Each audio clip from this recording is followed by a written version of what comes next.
Hi, welcome to the Coffee with Lisa podcast. I believe that everyone in business has missing structures and endless possibilities to create new opportunities. The challenge is most don't know how to leverage the relationships for a win-win. I believe that your relationships will make the difference in the results you'll achieve, the impact you will have, and the speed in which you will make opportunities happen. I believe that you can see things through, but you often struggle to see through things. I'll make the invisible visible, the complex simple. Because of these beliefs, I created the Coffee with Lisa podcast and have invited the best experts to join me and share their experiences and knowledge with you so you can move faster and gain a competitive advantage in life and in business. Hello. Thank you for joining me today at the Coffee with Lisa show. I hope you're ready for an impactful and really exciting show today. I've got Adam Vasquez on, and this is the godfather of market invention.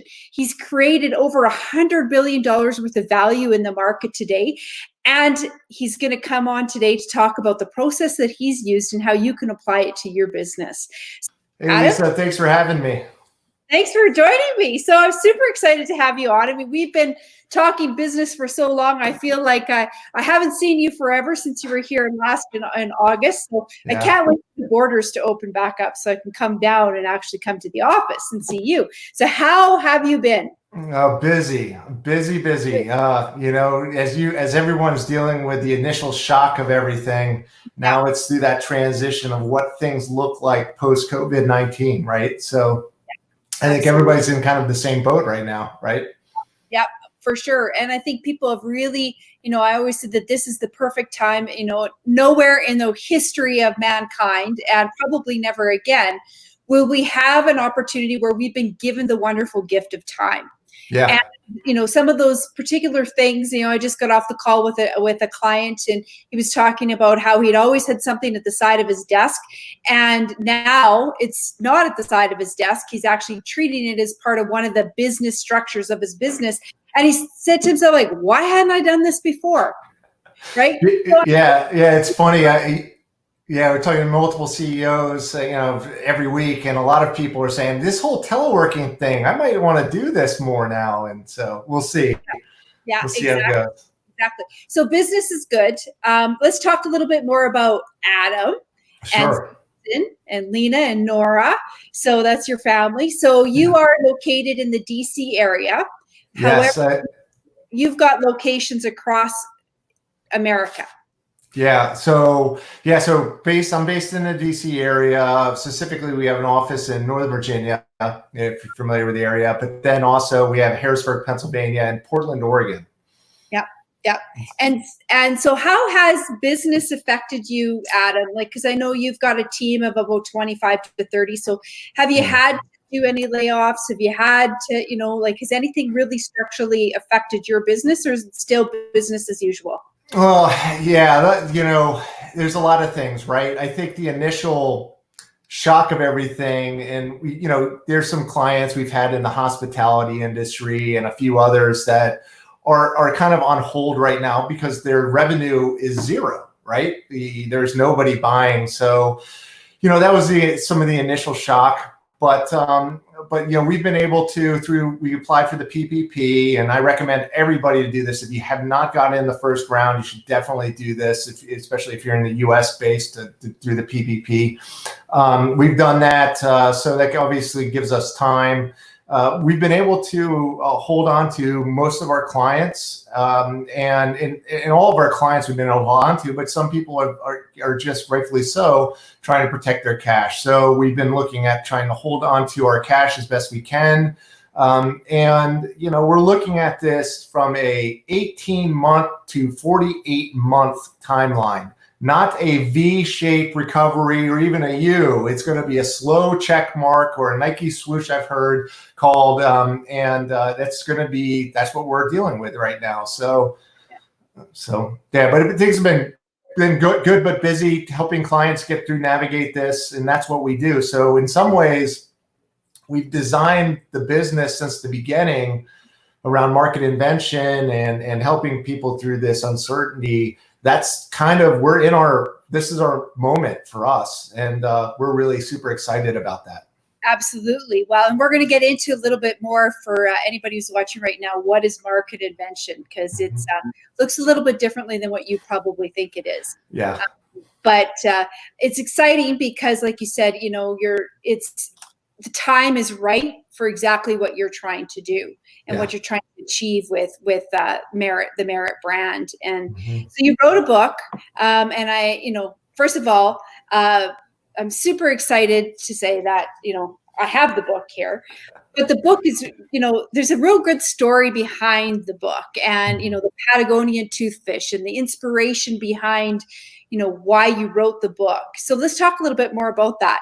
Sure. You know, what is the Patagonian toothfish, and how is that specific to market invention? Yeah. So it's funny, you know, market invention is something that I learned through the hard way, right? You know, this type of stuff we're talking about, they just don't teach you in schools, and they don't teach you in industry unless you're lucky enough to be around people that are doing this kind of stuff. And nobody really named this before. Nobody really had a name for this, but it's been happening and it's proven. It's been around us forever. So to Patagonia toothfish, you know, it's a funny story, but it resonates with everyone. And so I'll share for the audience what that is. A little spoiler alert if you download the book or buy the book.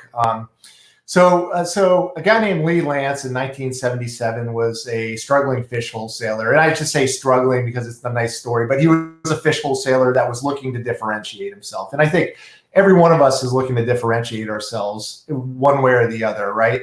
So he went down to a small South American fishing village and was looking for a fish that something to change the game so he could be in a leadership position. And you can think about a fish market is about as commodity as it gets, right?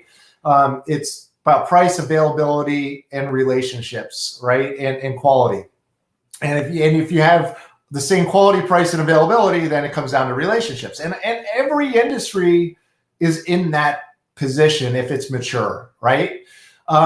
Little differentiation. Everybody's selling the same thing. It comes down to, you know, if I like you more and all that stuff, but that's not what sustains you in the long term. And if a salesperson leaves your company, then you don't have it, you know, you lose those relationships, all sorts of things. So Lee understood this, and it was 1977, went down to a small South American fishing village where he got other fish. And he sat down with a bunch of his sea captains that went out and caught his other fish that he would catch. And they were like, hey, have this, Lee, try this fish, Lee. And he came across this really white, flaky fish called, and he asked what the name was, and they're like, a Patagonian toothfish. Well, yes, he said, okay, well, that's a terrible name for it, but like, why haven't you sold it to me before? And they're like, well, it's a bycatch. So we would catch this fish while we were catching tuna or whatever else we were catching for you, Lee. And we realized this was actually a better fish than we were catching. And so we kept it for ourselves and fed our families on this. So he's like, okay, wow, we've got to change this. And so what he did is he sat down with the captains and the charter captains and figured out a way to fish it, because it was not an easy fish to catch. It was a different type of process. Figured it out, and then he went up to New York City to sort of develop the market. And he said, I can't go to market as Patagonian toothfish. So he invented the Chilean sea bass market. So if you've eaten Chilean sea bass, you've eaten really Patagonian toothfish. And it's not a bass at all. It's a cod. So you're paying a premium price for a codfish that you would get at any sort of fish and chips sort of stand. You're lucky. And the real reality was that it's created so much demand. It's being overfished now, and it's a multi-billion-dollar market that Lee invented through inventing the Chilean sea bass. And that's why I say market invention isn't just about naming or some clever sort of spin, which is what traditional marketing has been. It's really about finding a pain that you can address, figuring out a way to take it to market, and then carving out a discussion and getting people excited and around solving that pain that you're addressing. And it's a shift from the old to the new. So the old premium fish to the new one. And so Lee Lance is just a fun example, and everyone gets a kick out of that. If someone can make $1 billion fish market, then somebody can do really well in, say, accounting. So Exactly. Well, we talked a lot. I mean, we could sit here and talk for hours about all the conversations we had, but one of the things that still resonates with me, and early on when I first got to know you, was we talked a little bit about the insurance industry.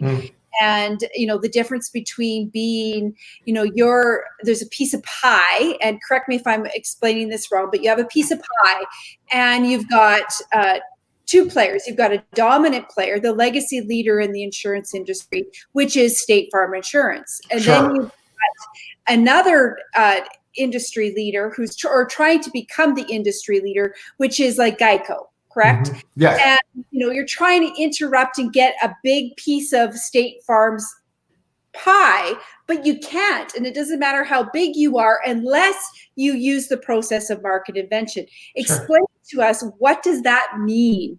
Yeah, right. I mean, it's like, okay, this big, try to get down to the next level, right? Yeah. So traditionally, I would say this, it's been the case forever, but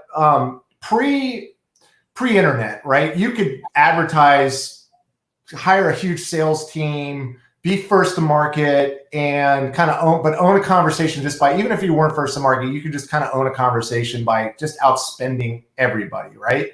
Yeah. State Farm invented the insurance field agent model that we all see today, and they still own 20% of the market. Okay, since the beginning, it's a huge market, right? Multi-trillion-dollar market, I believe. And so, when they invented the field agent model pre-internet, they could dominate it with because how did we learn about new products? Either through an advertisement, a salesperson, or word of mouth, right? Now, post-internet, and I'm going to say post-COVID-19 now, but even post-internet, when you advertise or promote, you're actually creating awareness to a market and not just your brand. And let me explain a little bit what that means. So say you're State Farm and you own the insurance market. You're Geico. I'm trying to become number one. Warren Buffett and friends throw billions, with a B, at advertising and trying to beat all the other kids in the playground, right? So, including State Farm. But if you look at the data, every time Geico gains market share, State Farm also, in relative terms, moves up and down with that awareness and market share. So what I mean by that is all Geico's doing with this 15% or more is actually creating awareness to, I need to check my rates, and I need to go on the internet and see what other insurance companies are looking at it, and then I will change it. And here's a real spoiler. Majority of the time, people don't switch insurance carriers unless there's a poor claim experience. So advertising, all you're doing is promoting a market, and whoever's the leader in that market, they're actually gaining share. And if you're familiar, I know you're familiar with this with Google Trends. If you do a Google Trends and you do a branded search term for just about anyone, you'll see a gap between 2, 3, 4, and 5, or 10, 12, 20, doesn't matter, number 20 versus number 1. And every time number 1 does something in the market, they spike in demand, but everybody else is flatlined. But when somebody else does some sort of move, advertisement, promotion, something else, and I'm not talking about market invention, I'm talking about traditional sales and marketing, or even digital transformation, and whatever those buzz terms are, they actually end up increasing the leader's demand as well. So it's crazy when you start to see it. There's companies spending, or really used to spend, billions of dollars in advertising and promotion only to promote a market for those dollars to actually be spent in creating demand for their competitor. So basically what I'm saying is, if you're advertising and you're not the market leader, you're actually spending for the market leader. And that's a hard pill to swallow. Exactly. And we talked about this in the auto industry, because Tesla is interrupting the market of the auto industry. Sure. Because they're bringing to market, they're basically showing the market that we can purchase a vehicle without actually going into a dealership and purchase the vehicle, because that's how you bought your Tesla. Yeah. Right? Yeah. I just bought it online. Didn't even test drive it. Yeah, and so it'll be interesting to see what happens in the auto industry, because now post COVID-19, Tesla was already showing people that this was a way of doing new business. Will that change the auto industry moving forward now post COVID-19? I don't know. It'll be interesting to see what happens. Yeah, and it's funny because, as you know, I do a lot in the automotive and transportation industries, and there's two schools of thought there. There's a bunch of schools of thought there, but I think COVID-19 has really kind of emphasized that shift, accelerated it, because local dealerships are now having to fully, basically, they'll take the car to your house, allow you to test drive it. They will allow you to buy it online, configure it. That has existed for years, but they haven't gone all in until now because they have no choice. And dealerships have been, most dealerships, almost all dealerships, make all their money from servicing your vehicle, right? So that is going to still need to stay, because servicing centers, and that's where Tesla has kept that investment and kept up with the Joneses for the industry. So there's certain dynamics that just don't change. You can do different variations of it, but you still need to have your car. It's got mechanical parts. It's going to break down. You're going to have to get it serviced. So the service side will keep growing or maintain at least. But the way people come into the dealership, way they buy, all that's going to change. And especially with autonomous vehicles, and you're going to buy potentially into a fleet instead of buying a specific car. There's there's a lot going on, but you're right. So Tesla really, and the industry hates Tesla.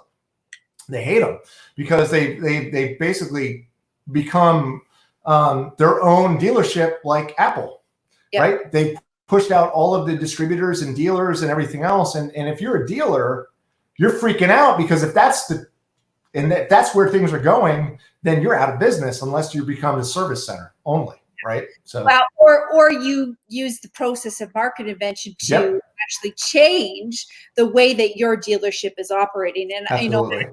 If you're a dealer and you're watching this right now, please post some questions and challenge this philosophy that Adam has, because that's what the goal of this show is about, is to talk about how do you interrupt markets with using the market invention and interrupt and, make new markets in your legacy market.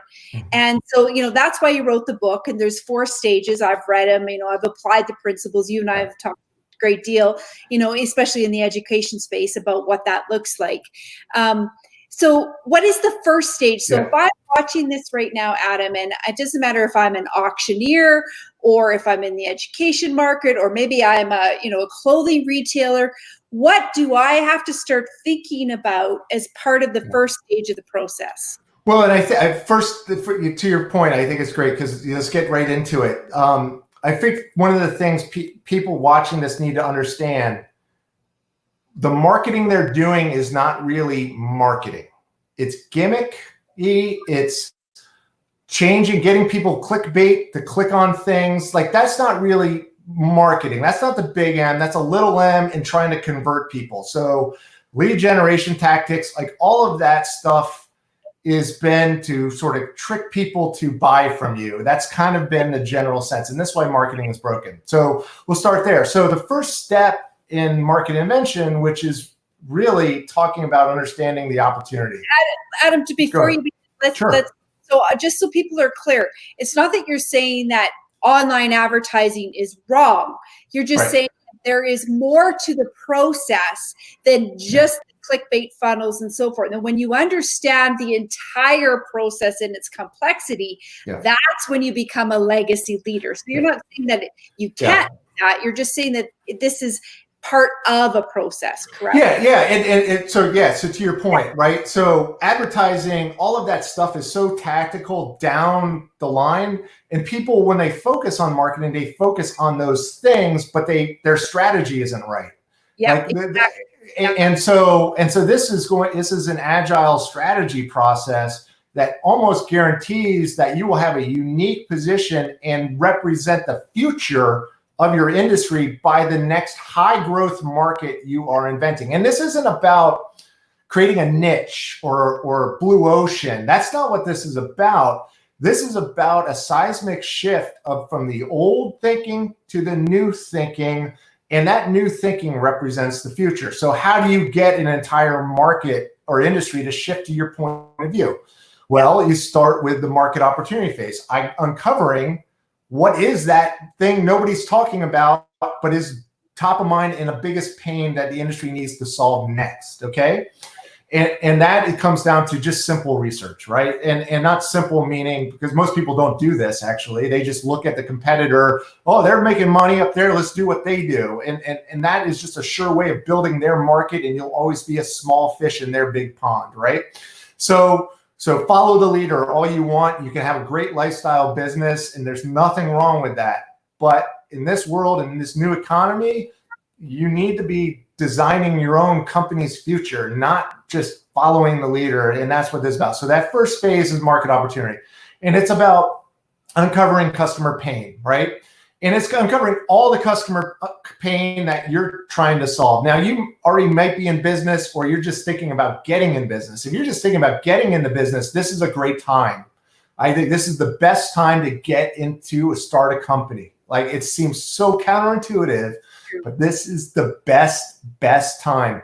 Loans are the lowest they've ever been. Like, I mean, like cash, it's just got to find it, right? So then if you don't have an idea of what it is, then you got to start off with what you're good at, right? So your strengths, your strengths as an individual entrepreneur, or if you're a CEO of a large company or even a small company, what is it that you guys do and gals do well? And it could be, strengths could be, I am very good at public speaking. That's a strength, okay? Or it could be, I am really a great writer, or I have great connections. Or if you were Mark Benioff, when he started Salesforce.com, one of his strengths was having Larry Ellison as a supporter, okay? Who doesn't want a multi-billionaire who's leading the software industry as your supporter, right?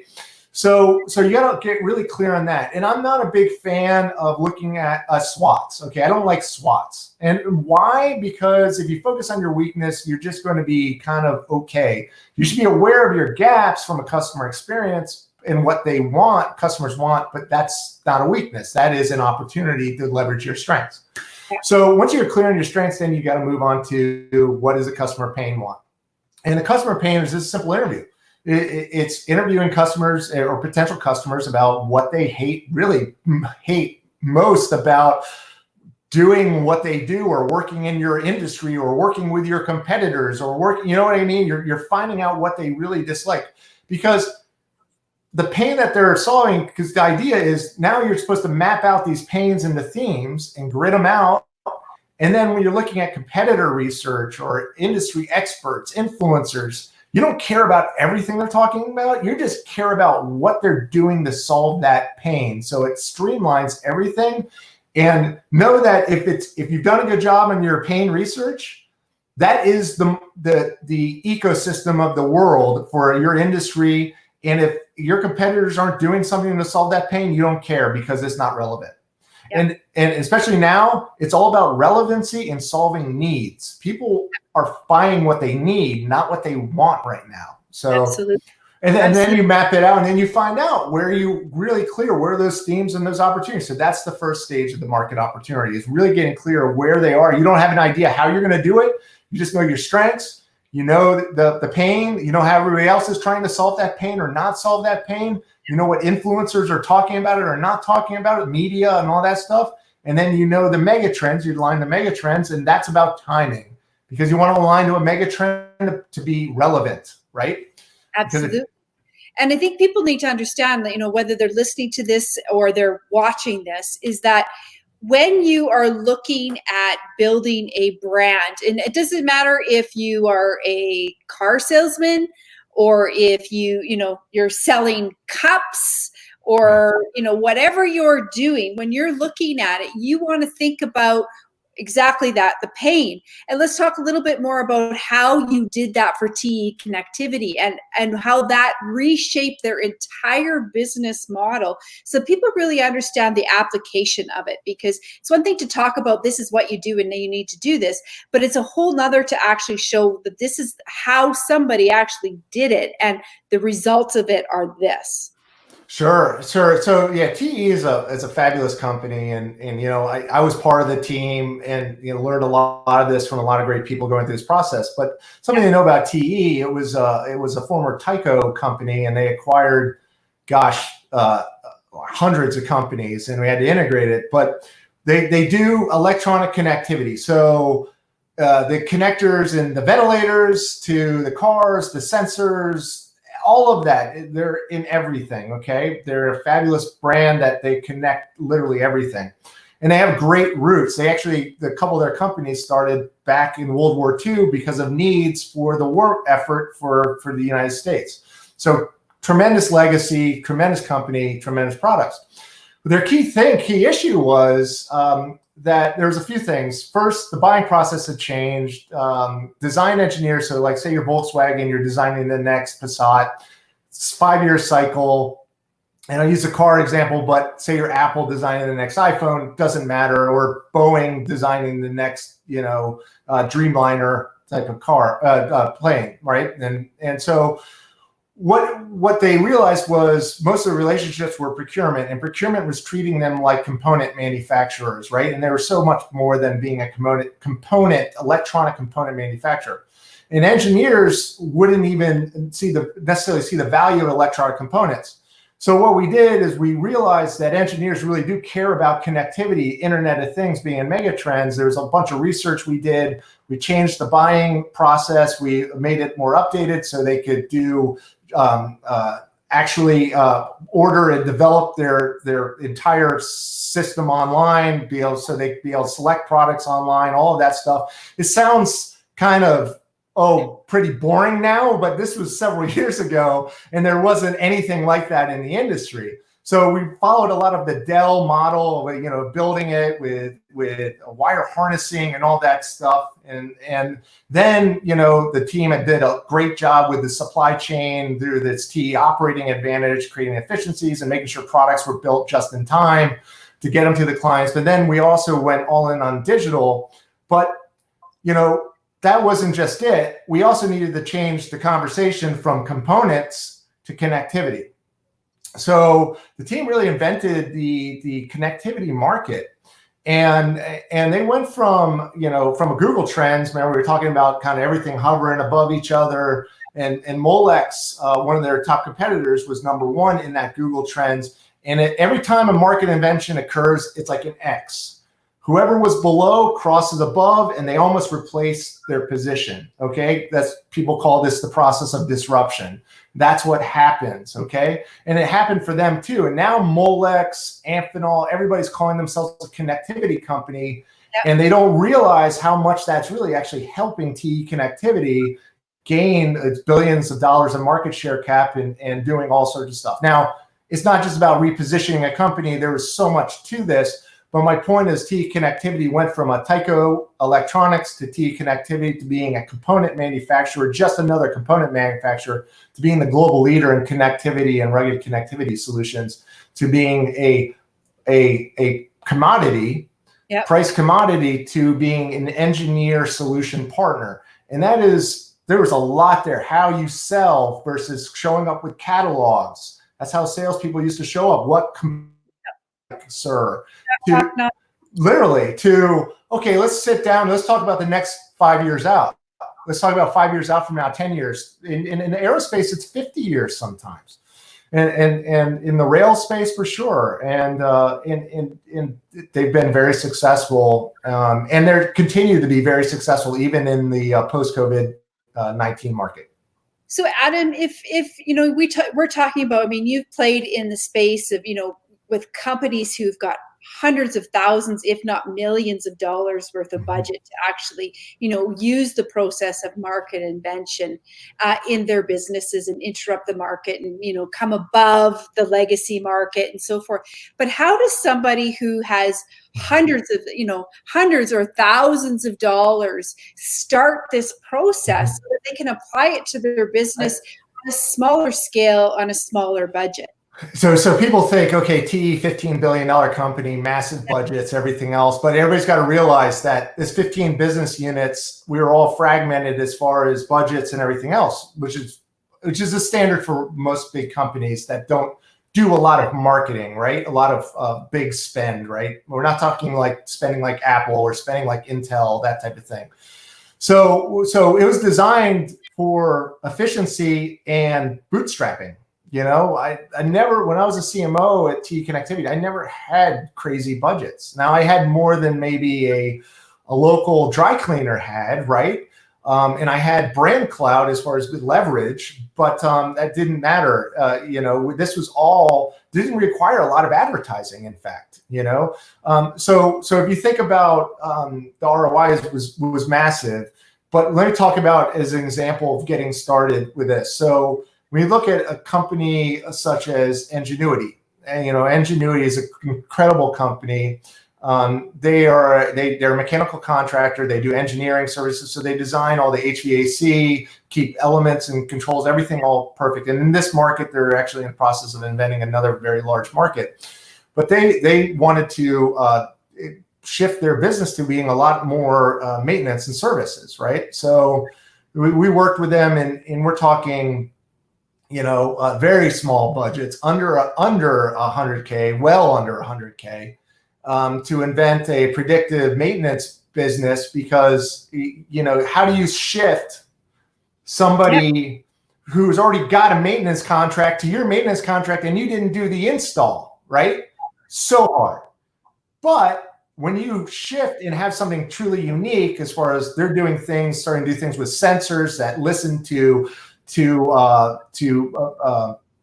sounds inside your HVAC system, so it actually tells you when it needs maintenance. They're doing some amazing things to make it really predictive.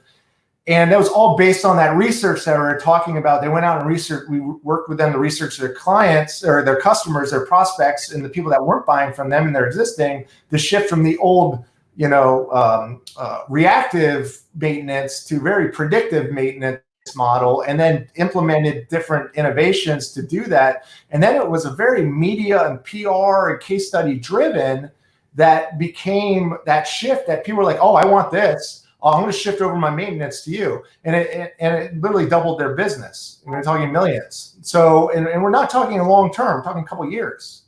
Yeah. So it can happen on any scale. That it doesn't matter. It's all about understanding the dynamics on how this stuff works, and then applying it, and then following the process, right? Yeah, exactly. That's why I wrote the book. I didn't want a big secret, but this is how the 1% of the 1% has been driving market trends. This is how we do it. And why can't small business start this way? And here's the fun part. Every leader started in last place. Exactly. Every leader started in last place with zero budget. So you can do it. And again, we just talked about the market opportunity, but getting into the invention strategy was the second phase, then the make the market. And then the last phase, which is when people start coming into your market, because now they're advertising for you and you've done a good enough job educating and getting everyone to agree you're the leader in the market. Then they grow the market. You gain the benefit of them because all roads are coming to you because they want the original, not a copy.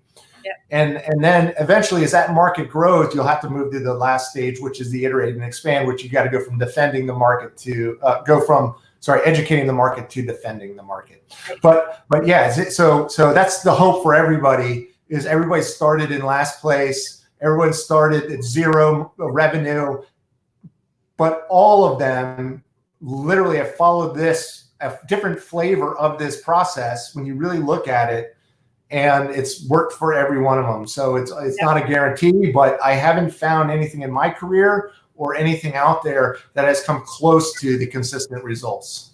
Absolutely. And, thank you, Daniel, for asking the question. So he wants to know, how can brands follow a market process and stay on brand? And, this book really talks about what is that 4-stage process and how does that work and how do you apply it to your business. But I want to, look at his question of stay on brand. So how do you stay the legacy leader, though? We've talked about the 4-stage process of market invention, but how do you actually stay there and not get interrupted by somebody else who's practicing the process, right? So That's important too. So thank you, Danielle, for asking that. So you look at like a Nike. I mean, everybody knows them, or an Apple. Now, Apple is actually in risk of losing its leadership position only for the fact that they didn't, and now people will like call blasphemy and the pitchforks and everything else. But if you really look at it, Steve Jobs did not do a good job fully systemizing his brain in a process, because if you look at it, they haven't been consistent. They've been more consistent post Steve Jobs, but when Steve Jobs left, he had to come back because nobody could follow that sort of market inventor. Steve Jobs was a market inventor, right? So Phil Knight was a market inventor, is a market inventor also from Nike. So you look at Nike, the just do it. So what people miss, they think like, oh, a manifesto, it's like this thing that everybody gets excited about. Well, what they're missing is why people get excited about it. What's that shift? The just do it, all that is, or think different, all that is a headline for your Declaration of Independence. So if you think about your brand, and let me say this, if your brand doesn't have a Declaration of Independence from what's wrong in the previous market, you don't have a winning brand. So you do need to change your brand. Okay. And that's what a brand is a sum of experiences, right? And so if you don't have a real clear declaration of what is different, and I challenge everyone to go read. I know I'm a US guy, I'm from obviously here, but and so I'm biased, but the Declaration of Independence, I argue, is one of the most successful markets ever. People are literally dying every day to come into this market. And the dollar is doing really well compared to the other currencies right now, all this other thing. And the reason why people buying into the American dream, whether it really exists or anything right now, I firmly believe it still exists, is because they believe in the Declaration of Independence. And the Declaration of Independence, especially at that time, was extremely controversial. It was shifting from the old government model to the new government model, to this promise.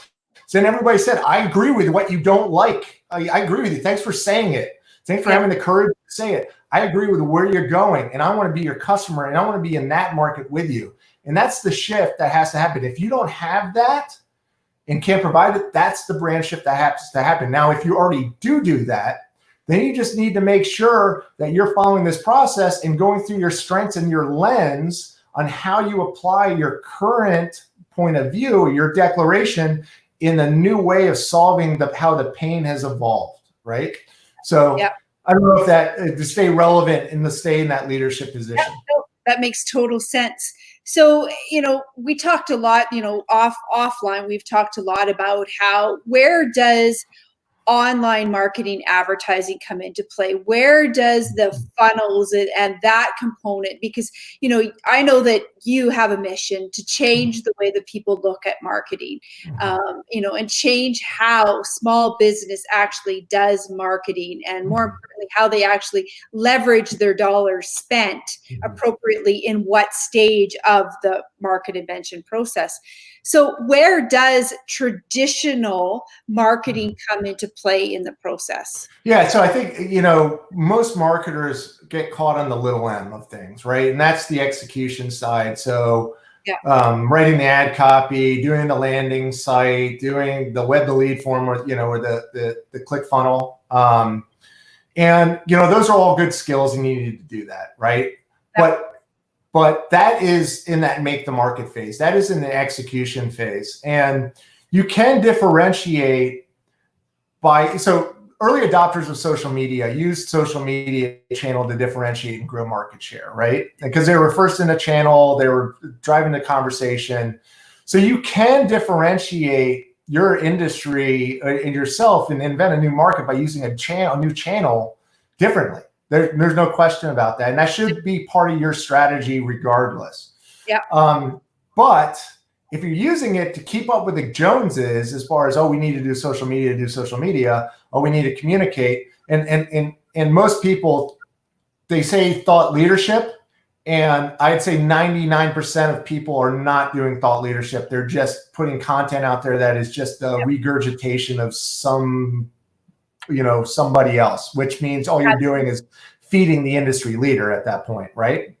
So So my only point is it fits. It's a critical point. I mean, think about search. Okay.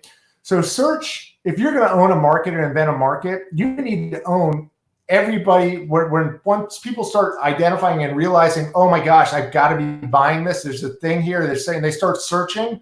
You need to own everything search related about that, because you want all roads to lead to you. So if a competitor advertises or does their own search campaign or whatever else, they're going to do their own organic search and they're going to find you regardless, because you're filling the whole front page, even if you got advertisements around you, right? Yep. So that's where search comes in. Another place is, where PR.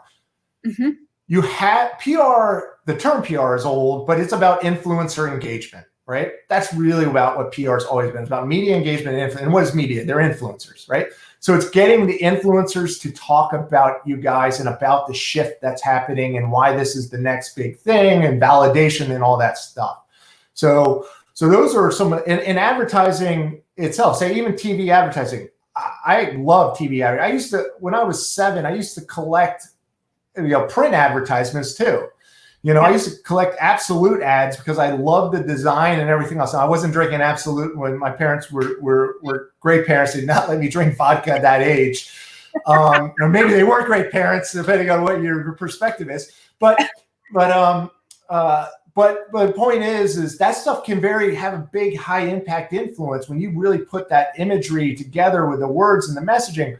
But just know, if you're starting there, it's never going to be successful as far as changing conversation. But if you think of it as propaganda is the wrong term, but as an influence tool of shifting and having the dialogue that the industry needs to have in a real leadership position, then it has a massive impact. Just think about how Nike used the Colin Kaepernick ad to change conversation around everything. So it's just it can be used, but it's got to be through your lens, and it has to be effective, and it has to be based on a market invention strategy, not keeping up with the Joneses, which 90% of marketers are stuck in because they don't know better, and everybody's selling social media and other stuff. Well, I think part of marketing is still to me is a bit of aloof of mm-hmm. in my business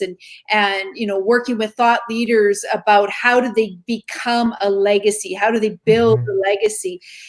One of the things that I talk about lots with them is strategy, because if you're not being strategic and like the market invention process, and you're not actually dialing in as to why are you doing this to get to this, and how are you using marketing, the method of marketing, and I call it method marketing, really, to help you elevate the strategy, then you're really not going to get to that next level. You might gain success and, immediate success, but you're really not going to get that huge lift that you're looking for, if that's indeed your goal. Not everybody wants to be a legacy leader, but we do want to have a nice business. But at least it's funny because it's just as hard being a legacy leader as it is just having a nice business. You know what I mean? So it's almost, and if you don't want the people headache, then you can hire somebody a team member to manage the people, like the team members, right? I mean, that's the use common like, oh, more people, more problems is what I hear. I don't believe in that, but that's a common cop out, right? Yep. Or I got more mouths to feed, or it's bigger isn't always better at them, and everything else. Well, yes and no. You have more leverage the larger you are. You're higher off the tree line the larger you are. You become much more too big to fail the larger you are, and you have different problems, but they're still the same challenges. And the best part is if you're up that high up in altitude with cash flow and everything else, that you can make a misstep and be okay. If you make a misstep and you're only 10 people shop, 5 people shop, that's a life or death experience. It could be. So I just mean that it's just, it doesn't matter. But the point to what you're saying is it's market invention is really the process of creating leadership. And if you're not in the business of creating leadership for yourself, you shouldn't be in business. I mean, because that's my perspective. Yeah, well, the other thing too, Adam, is that, you want, we all get into business because we want a sustainable business that we pass on, hopefully, to our children and their children's children and so forth. Not only do we want to have a lifestyle, and some people are driven and motivated by things. Some people are motivated by impact. Some people are just strictly motivated by the challenge of business. But I think, at the end of everything that we're discussing is you're really trying to alliterate to people that you need to be strategic about the entire process. You just can't come in at one portion of it and do method marketing and expect to have a sustainable long-term business long goal. You really need to think about the whole process of creating your market. Yeah, and the best part is, if you think about you're promoting a market rather than promoting yourself, it changes the way you think about it, because then you're like, oh, wait, am I promoting my competitor, or am I actually promoting myself? Am I really doing something different and changing conversation, like creating an ecosystem around me and around employees and getting everyone jobs and delivering real value? Then you're onto something. But if you're just there and you're just trying to pick up some scraps from the leader that just falls off the back of the truck, this is not a market for you right now. I'm saying the COVID-19 era industry, it's just not. People are seeing through this and are more sensitive than ever with this kind of I'm spinning stuff and I'm marketing because I just want to make some money. And there's nothing wrong with making money. I like making money too. I think everybody should like making money. That old quote out there, money's like, isn't everything, but it's like oxygen, so, and I think everyone's feeling it right now if they don't have it. So whatever you can do to make your organization more stable for your own personal family and personal goals, but all the people that are part of your team, their families, your customers' families, you're making more stable for them. There's an ecosystem, and if that's the way you're thinking about this and you're branding a market, then you will win. Yeah, absolutely. So if if you're watching this or you're listening on iTunes to this on the playback, Toothfish, the book Toothfish is really how you walk them through anybody. It doesn't matter what level of business that you're in. That is the process that you can use, and it's ABCD to apply to their business. Yeah. I tried to make it as straightforward, as simple as possible, that anybody could pick it up and apply it, and without little to no supervision. I hate those confusing business books, and I hate theory and academic. I like theory to a point. Yeah. Oh yeah. I love theory all day, but I really love it when it has practical working experience, right? So, and this is all built on practical working experience. This isn't theory based. This is an academic theory. This is legitimate, in the trenches. How do you deal with dirt in your gun? You know what I mean? Not to use a military metaphor, but like, what's a hack to get through that quickly so that that whatever you do is going to be this, and it's meant to be flexible, right? So it works across every, and we've proven it across every industry, just about. That's what was interesting when I first met you, Adam, and our very first discussion. And I remember it very clearly. And we were talking about, industries in the market invention process, and how do you, at the time we were trying to interrupt the education market space. And one of the things that you said to me that really resonated with me was that it didn't matter what industry that you had been in all these different verticals, that you actually could apply the market invention process regardless of the vertical that you were in. And that was interesting to me because previously to that, I had spoken with many different businesses who were in the business of marketing, and each one of them had different verticals that they were heroes in, but hadn't applied some of the principles to other industry verticals. And so it was a very interesting statement for me, because it really resonated with the fact that if you can apply that process regardless to what vertical you're in, well, that's a win, because the process clearly has merit. Yeah. Thank you. Yes. Thanks for the plug. So anybody, to your point, if you don't know, you guys, Merit is his company name. yeah. Well, I mean, that's the key now. Yeah, I mean, that's just kind of how it is. We all have to be merit-based marketers now, and we have to. And marketers, it's sometimes we're up there with lawyers, and as far as people love to hate us, and it's because we've been out there trying to sell and get leads to stuff that really aren't genuinely interested in, and it just doesn't work, Yeah. So when you think about the industries, or you talk about multiple industries and everything else, the key here is just remember this. What is a market, right? A market's a group of people, a community of people coming together to solve a problem and exchange value, right? Yeah. And that value could be dollars, it could be, pesos, it could be gold, it could be Bitcoin, it could be other services. It could just be a handshake and a thank you, but a market doesn't exist unless it's a big enough pain and people are trying to solve it together.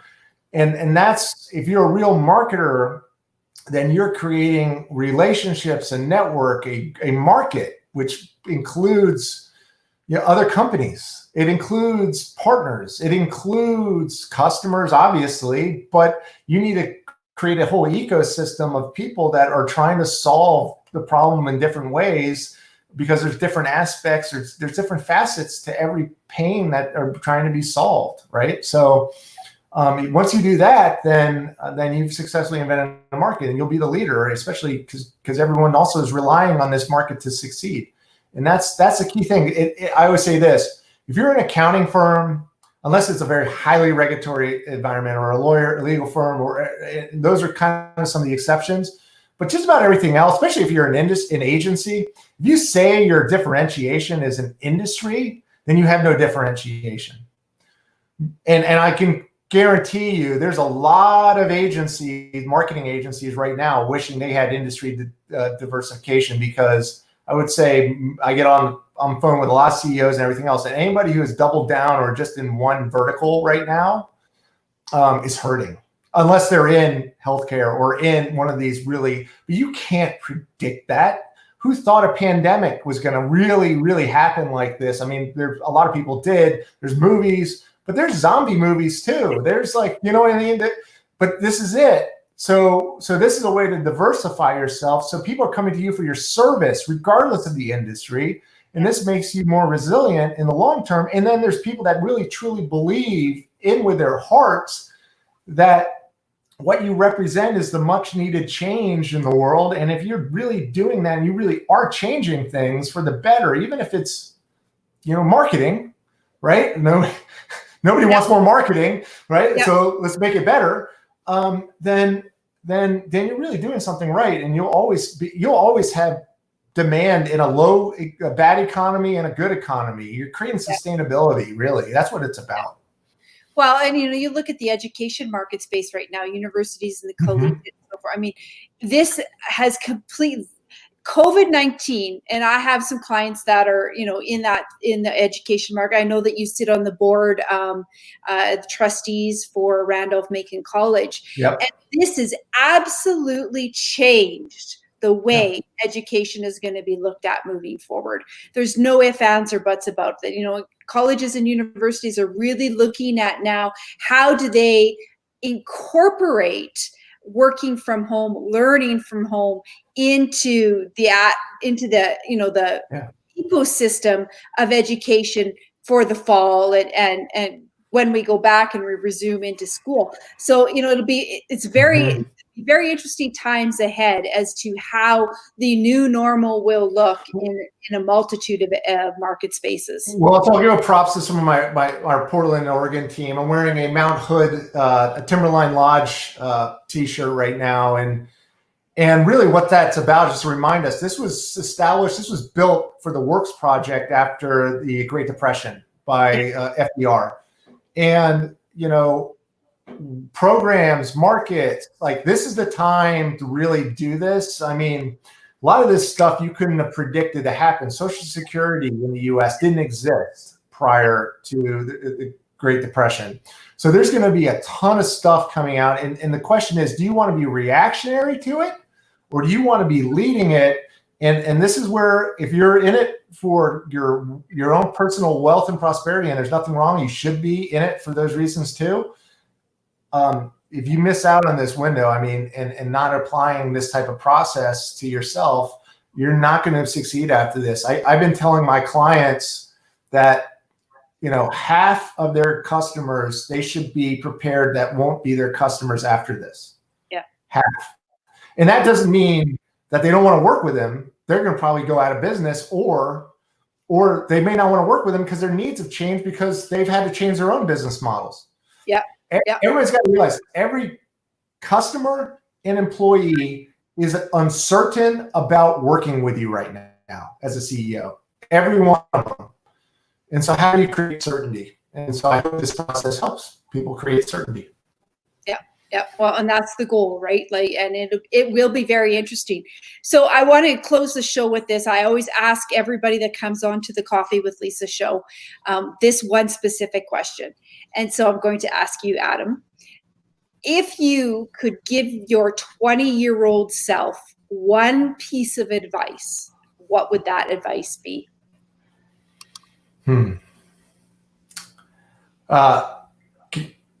Basically, control your thoughts.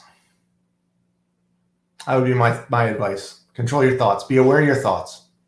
Thoughts create things. And if you're not aware of your thoughts, then you're creating things in your life that you don't want to be there. And that includes fear. So manage your thoughts. That's a good one. Because I think fear right now, people are doing, people are reacting, you know that I do a lot of work around the personality styles and, the different personality styles of leaders and so forth. And it's interesting because I've had a lot of conversations around how people are like, I don't get it.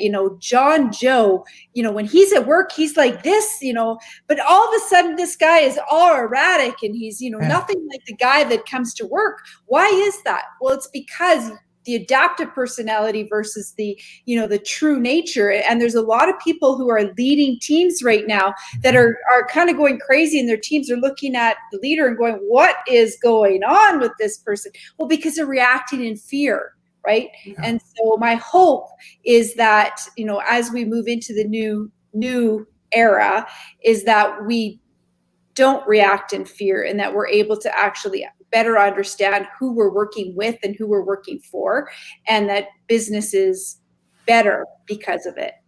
Yeah. You're right. You're spot on. Fear, false evidence appearing real, right? Exactly. Well, thank you, Adam, for joining us today and talking about market invention and the process of what that looks like, regardless of the size of business that you have.